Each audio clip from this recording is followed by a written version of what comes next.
Hey, this is the Sword and the Pen Reflections. It is my casual alternative to that channel. So I was getting ready to film a Wheel of Time video, and suddenly I look at my computer and Netflix drops the teaser for Avatar: The Last Airbender Season 2, their live-action adaptation, and I go, okay, wait. We're going to do this instead. We're going to go over every clip that you can see, and I'm going to talk about which scenes I believe are being depicted from the animation, what looks different, what looks the same, just my general thoughts. I really love the animation. I've seen it more times than I can count. I think it's one of the greatest middle grade epic fantasies of our time, so I really want that good adaptation. And I was pretty pleased with what Netflix did in season 1. It's not perfect by any means, but I think it's a good starting point.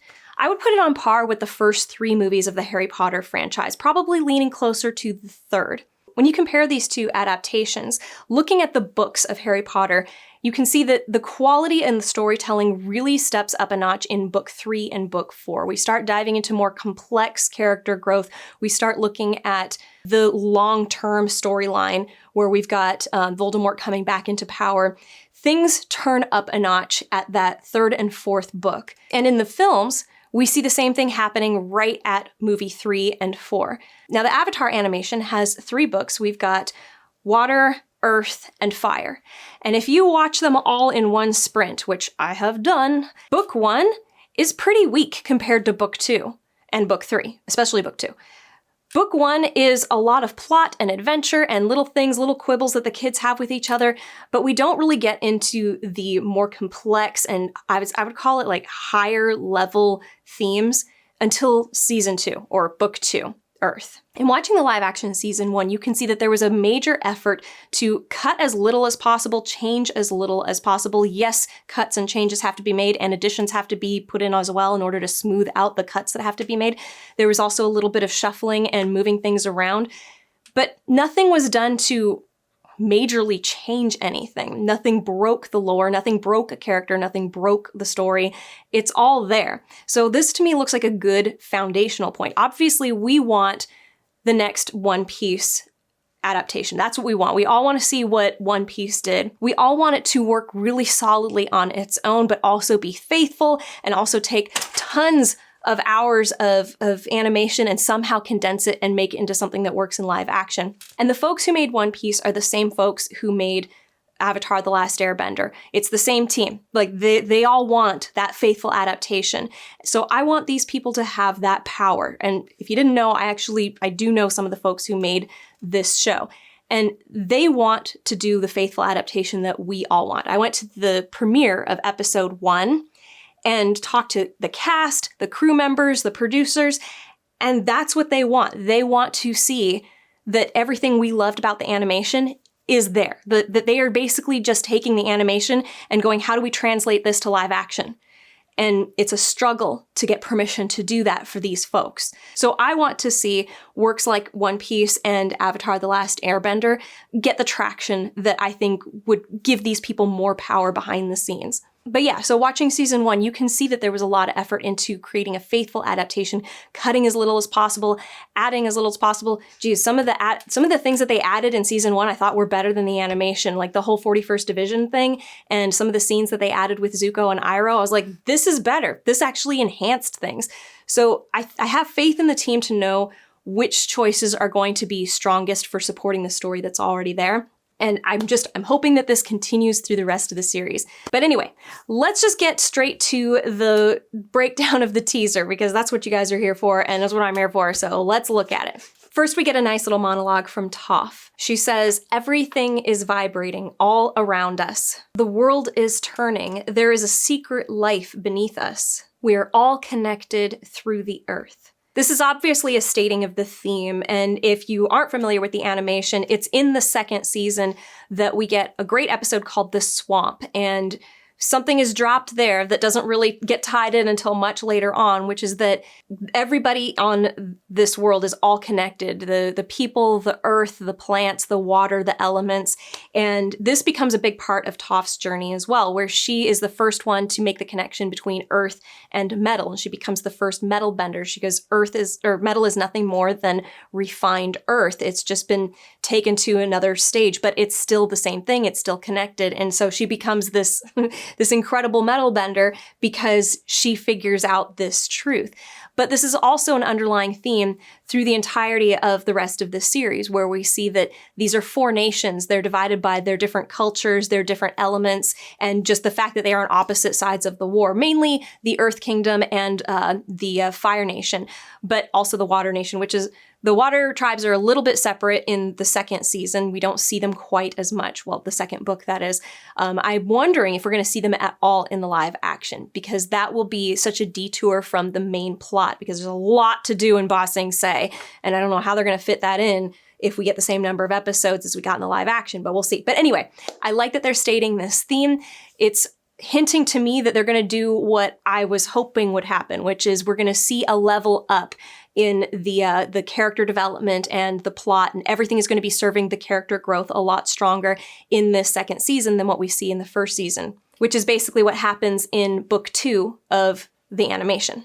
The first 3 shots are obviously the fighting arena that we see in The Blind Bandit, which is such a fantastic episode. I'm so glad that they are going to do all of this, that they're going to have, obviously, the introduction of Toph through her fighting as the Blind Bandit. It's such a great reveal for her character, that she's this tiny, seemingly disabled, blind girl, but she's just so good at what she does. So I'm really excited to see how they're going to handle this in the live action. The next shot is of the gang about to embark on the journey over Serpent's Pass. It's right before they get to Ba Sing Se.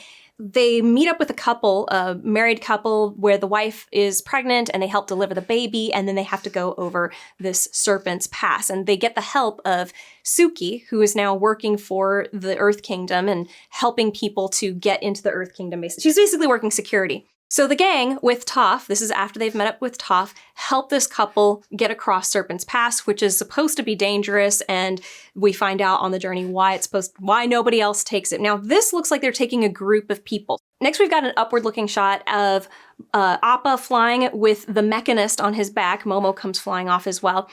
And then we pan over and we can see Teo is in his wheelchair glider. It's obvious that they're at Serpent's Pass based on this cliff that they're next to that has that distinctly Serpent's Pass kind of shape to it. So I'm thinking that they're going to escort the Mechanist and Teo across Serpent's Pass as well, which again is fine. I like this change. I think that it works because we're going to see the Mechanist and Teo come back as an essential part of the war effort against the Fire Nation.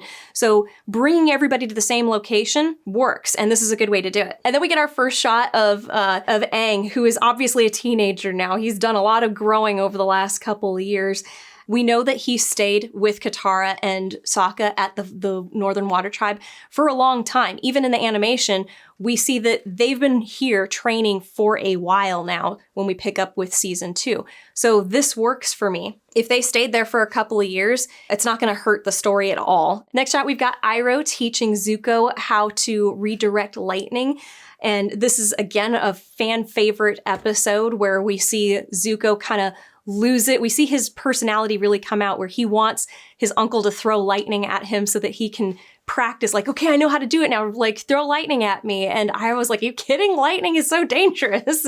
And then Zuko, in very Zuko-like fashion, is like, fine, I'll go find lightning for myself. And he climbs to the top of a mountain during a lightning storm and shouts up to the clouds to, like, you've never held back before, give me everything you got. Oh gosh, it's such a great episode. Now, I can't be sure where they are in this because it looks like they're in front of a big wall. And then behind that is what appears to be an Earth Kingdom boat. Because they're on a body of water, I'm going to assume that this is going to take place near the Serpent's Pass. In the animation, they take a ferry to get to Ba Sing Se, so it could be that this is where they would load up onto the ferry and then take the safe way to get to Ba Sing Se instead of Serpent's Pass. Iroh's looking less groomed, and Zuko, of course, has let his hair come in, and really liking what I'm seeing. I may be mistaken, but it does look a little bit like Zuko's scar is more three-dimensional, like they've added to it. Can't tell really. It's on the other side of his face, but we get a brief shot of Aang, who is blindfolded and reaching down to feel the ground, which is a bit sand-like. The only time I can think of Aang being blindfolded is when he is training and learning how to feel the vibrations in the ground the way that Toph does. And then, of course, we get Aang flying over the water, and we get a cut of Katara looking out concerned and seeing what's going on, and we see Aang is being pursued by the serpent in Serpent's Pass, and it looks great. It looks really good. So after we didn't get the Unagi, I was really sad. I wanted to see the big dragon creature, and I feel like we're getting it here, and it looks good. It looks huge, so well done here. Yeah, the design of this serpent is fantastic. It looks just like what they did in the show. We get a wide shot of what appears to be either a front gate or near the palace in the Fire Nation. It's nighttime, can't see anything except the red lanterns. Got a shot of Sokka, looks basically, that kid has not aged, so good there. And then a fantastic shot of Azula wielding lightning just like we've all wanted to see. A lot of people complained that, oh, Azula didn't, she didn't use blue lightning until the very end. I liked that we got to see how she, like that moment when she achieved that level of her firebending, that she could wield lightning. I thought it was great. So, well, she has blue fire or lightning.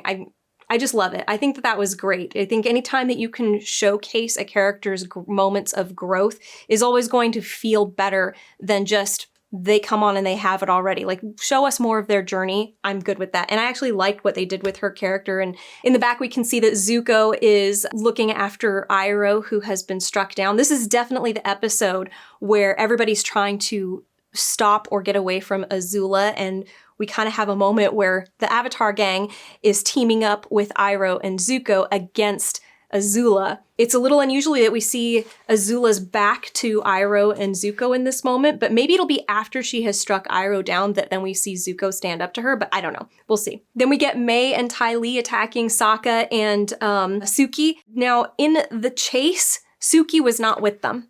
So I'm gonna just guess here that the crossing of the Serpent's Pass is gonna be combined to some degree with the chase, that we're going to see the chase move very quickly into, if not immediately prior to the Serpent's Pass episode, like they lead one right into the other. I'm definitely interested to see more of Mai and Ty Lee. They had very little screen time and no action in season 1, and there's so much fun in the animation that I think it'll be great to see them. We get a shot of Katara, who is obviously surfing on, it's like a surfboard made out of ice that she makes. It just fuses straight to her feet. And then she and Aang end up taking out the serpent.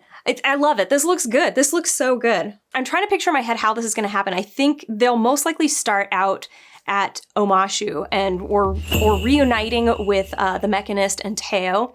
And then together, they're going to be like, we're all going to Ba Sing Se. And so that's why we see early on them heading for Ba Sing Se. Maybe we'll get the chase happen, and then they end up in a location where they come across all these folks who've gotten out of Omashu. And then together, they're going to escort them over the Serpent's Pass instead of taking the Earth Kingdom barge.